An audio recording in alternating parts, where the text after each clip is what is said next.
Saudara, duet Anies Baswedan Muhaimin Iskandar menjadi pasangan pertama yang mendeklarasikan untuk maju di Pilpres 2024. Lalu bagaimana perjodohan politik yang tiba-tiba ini bisa terbentuk dan juga bagaimana peluang elektoralnya? Kita bahas hal ini bersama dengan nantinya akan bergabung bersama kami Sekjen PKB Syaiful Huda.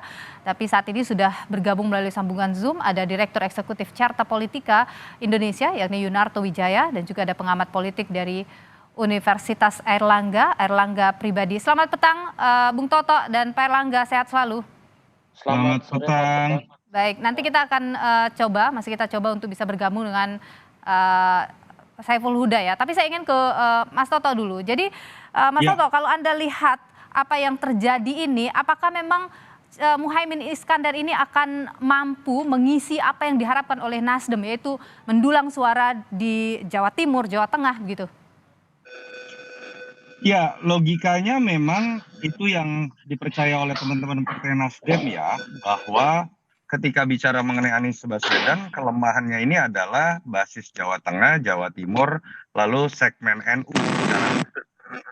Dan kalau kita lihat memang yang dibutuhkan adalah sosok seperti misalnya Ibu Khofifah. Itu yang menjelaskan kenapa kalau kita ingat awal-awal kenapa sih nama Ibu Khofifah yang diajukan oleh teman-teman Nasdem misalnya, bukan Mas AHY. Dan kalau pertanyaannya adalah apakah betul PKB bisa melengkapi kekuatan elektoral buat Mas Anies? Iya. Tetapi kan pertanyaannya adalah apakah betul Caimin sosok yang tepat? Itu menurut saya sesuatu yang harus menjadi PR buat teman-teman PKB dan tim Mas Anies secara khusus. Kenapa? Karena terbukti Mas Caimin dalam setahun terakhir kita lihat pergerakan sebagai sosok cawapresnya Pak Prabowo, itu elektabilitasnya tidak naik-naik. Artinya kan ada sesuatu yang menunjukkan bahwa basis masa PKB belum bisa diklaim oleh Caimin dalam konteks untuk kebutuhan Pilpres. Yang kedua menjadi menarik menurut saya adalah kalau betul PKS masih tetap ada di dalam barisan Anies dengan Caimin, biasanya dua partai itu ada dalam ceruk yang berbeda walaupun sama-sama memiliki value sebagai partai Islam, tapi spektrum ideologinya sebagai partai Islam dilihat agak berbeda, bahkan cenderung sering dianggap di sebagian segmennya bertolak belakang. Itu menurut saya PR yang masih ada, sehingga jangan dilihat ini dalam konteks matematika politik, tapi dalam konteks bagaimana konsolidasi bisa dilakukan karena ada beberapa segmen yang itu malah berpotensi bisa bertolak belakang. Oke, saya ingin ke Pak Airlangga dulu. Kalau Anda melihat Jawa Timur memang bisa dikuasai oleh Muhaimin Iskandar? Kalau kita perhatikan bahwa memang Jawa Timur itu kunci ya dalam Pilpres baik 2014 ataupun 2019. Nah, di situ juga PKB memiliki suara yang cukup besar dari Jawa Timur. Tapi namun demikian bahwa belum tentu juga Caimin ini bisa mendulang suara dan figur yang dianggap memiliki elektoral yang kuat di Jawa Timur, gitu. Artinya itu adalah dua hal yang berbeda.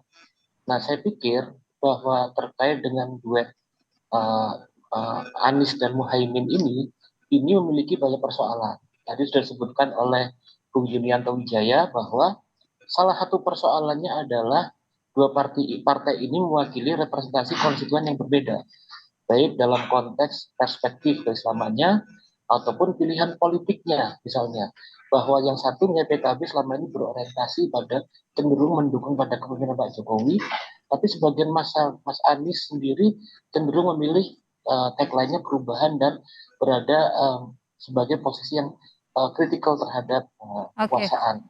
Nah, ini artinya memunculkan komplikasi, Mbak. Komplikasi bagaimana mengkonsolidasikan kekuatan tersebut, dan juga apalagi Caimin belum teruji sebagai figur yang memiliki elektoral yang kuat di Jawa Timur. Oke, baik. Saya ingin ke Mas Toto lagi. Mas Toto, jadi kalau Anda lihat manuver yang begitu cepat yang dilakukan PKB dengan Nasdem, kalau tadi disebutkan kan hanya 3 hari saja. Apa sih yang Anda baca? Ada apa sih di sini?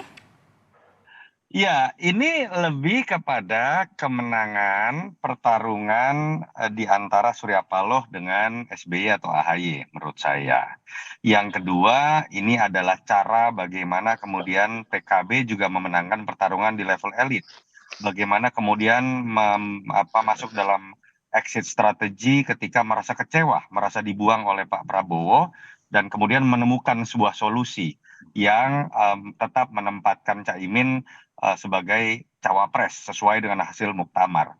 Jadi memang levelnya ini baru pada level eh, level elit gitu, pertarungan yang serasa dimenangkan di level elit dalam Oke. konteks tetap menempatkan dirinya menjadi cawapres, sementara Nasdem berhasil melepaskan dirinya dari sosok Mas AHY yang memang tadi tidak diinginkan oleh Nasdem dari awal begitu ya. Oke. Tapi itu yang kemudian menyisakan banyak persoalan. Hal-hal yang bersifat cepat dan kemudian hanya terkait dengan taktik dan pertarungan di level elit, ini kan tidak dimulai dengan konsolidasi di level struktur, apalagi sampai level konstituen. Di sini akan banyak pertanyaan yang muncul, terutama misalnya dari kalangan PKB, apakah kemudian ini sudah dikonsultasikan dengan kiai-kiai, sudah dikonsultasikan misalnya dengan basis konstituen, karena kalau tidak, di situ malah akan muncul potensi beban terkait dengan konsolidasi tadi. Itu Oke. PR yang menurut saya harus diselesaikan dalam Jadi waktu ini dekat. murni kebutuhan dua ini, PKB dan Nasdem saja. Tidak ada kepentingan yang lain, misalnya ada yang mengatur misalnya begitu. Saya percaya gini ya, kalau ada yang mengatakan, saya sebut saja nama Pak Presiden, saya meyakini tidak. Dalam konteks cawe-cawe, saya meyakini andai kata pun betul Presiden cawe-cawe menginginkan bahwa yang akan menang adalah orang yang bisa melanjutkan legasinya, saya pikir bingung kita kemudian membuat analisis apa untungnya Presiden mendorong partai pendukungnya masuk ke dalam sosok capres dan kemudian bersama dengan Surya Paloh yang selama ini sudah dianggap berseberangan. Saya tidak melihat ada sebuah insentif yang bisa didapatkan oleh Jokowi. Andai kata pun kita berusaha masuk dalam analisa atau kecurigaan bahwa Pak Jokowi sedang berpolitik. Saya melihat ini di luar skenario Jokowi, kalau kita pun mau berspekulasi. Oke, karena juga Pak SBY sempat menyebutnya ada mastermind dan lain sebagainya. Kita tidak tahu siapa yang dimaksud, tapi ada harapan ke sana. Saya ingin ke Pak Erlangga. Pak Erlangga begini. Ini satu contoh, nih loh. Mhm. Sedikit aja ini loh. Ini satu contoh, Pak Presiden sempat mengatakan kan banyak yang bawa nama dirinya, lurah-lurah itu kan. Menurut saya, kalau kita mau berspekulasi, mungkin dalam situasi ini kita bisa lihat, ada pihak yang mungkin menghembuskan bahwa di belakangnya ada restu lurah tanda kutip ya atau Mhm. presiden. Tapi dalam konteks analisis Oke. insentif yang akan didapatkan oleh Jokowi, menurut saya ini tidak mungkin dilakukan. Oke, baik. Saya ke Pak Erlangga. Jadi Pak Erlangga, kalau kita bicara Jawa Timur dan Jawa Tengah gitu ya, ini kan sebenarnya Ganjar juga kuat di sana ya, PDIP kuat di Jawa Tengah begitu. Jadi harus bagaimana ini kalau memang tujuannya adalah mengisi kekosongan di dua wilayah itu? Iya, kalau misalnya salah satu tujuan utamanya kan adalah meraih suara di Jawa Timur. Nah, Jawa Timur ini memang PKB dukungan politiknya besar, tapi ada satu hal yang menjadi tugas dan PR dari Cak Imin sebetulnya, yaitu adalah bagaimana merangkul suara dari Gus Durian kultural, dan ini cukup besar. Nah, selama kemudian Cak Imin tidak bisa melakukan rekonsiliasi dan kemudian membangun komunikasi dengan keluarga Gus Dur, maka kemudian sebagai figur dia tidak akan mendapatkan dukungan elektoral yang kuat di Jawa Timur yang basis NU. Nah, ini menjadi suatu PR tersendiri dalam jangka waktu yang tidak panjang seperti sekarang. Oke, Gitu. oke, baik. Kita akan lanjutkan perbincangan ini setelah jeda. Kami juga masih terus untuk coba bisa terhubung begitu dengan Saiful Huda untuk mendapatkan gambaran lebih jelas ini strateginya nanti ke depan akan seperti apa. Tetaplah bersama kami di Kompas Petang. Mas Toto dan juga Pak Erlangga yang masih bergabung bersama kami dalam dialog terkait dengan yang baru saja habis deklarasi. Saya ingin ke Mas Toto dulu. Mas Toto, kalau kita lihat Ya. ini masih bersama kami ya Mas Toto ya. Oke. Masih. Kalau kita lihat ini kan PKB ini adalah koalisi Indonesia Maju ya kemarin ya. Artinya tergabung dengan pemerintahan yang sekarang. Ketika ia bergabung dengan Anies Baswedan maju di kontestasi Pilpres ini, artinya bahwa semua program-program Pak Jokowi akan dilanjutkan begitu. Artinya tidak akan berlawanan seperti misalnya sebelumnya.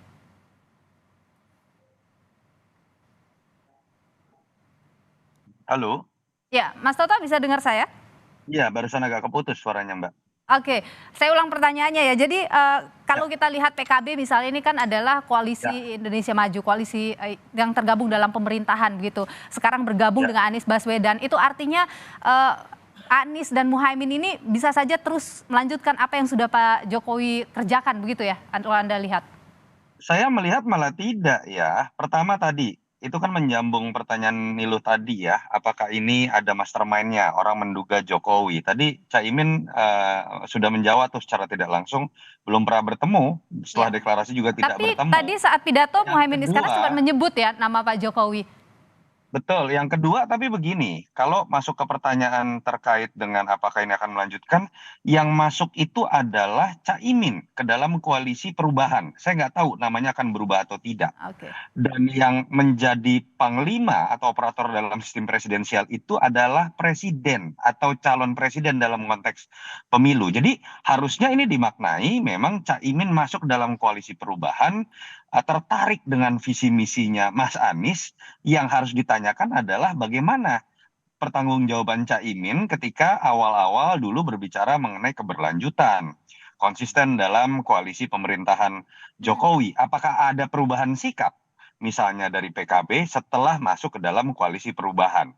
Tapi juga akan ada tantangan buat Mas Anies ya, ketika menampung koalisi bagian dari koalisi pemerintahan Jokowi, akan ada pertanyaan dari para pemilihnya, pendukungnya yang memang betul-betul memposisikan diri Mas Anies ini kan oposan tanda kutip ya. Oke. Apakah kemudian akan menunjukkan Mas Anies lebih melunak dan apakah itu disengaja atau tidak menjadi bagian misalnya dari kesadaran dari tim perubahan bahwa kepuasan publik terhadap Jokowi masih tinggi, itu yang menurut saya menjadi menarik untuk kita lihat. Tetapi kan tadi dari wawancara itu pun terlihat ya sebetulnya ini memang koalisi yang tanda kutip ya terlalu sangat cepat lah untuk terbentuk dan saya meyakini belum ada pembicaraan visi misi kesamaan program apalagi platform. Ini hanya didasari pada kepentingan elektoral di level elit yang memang harus ada PR ke depan untuk dikonsolidasikan dalam level nilai-nilai kesamaan sikap dari mereka.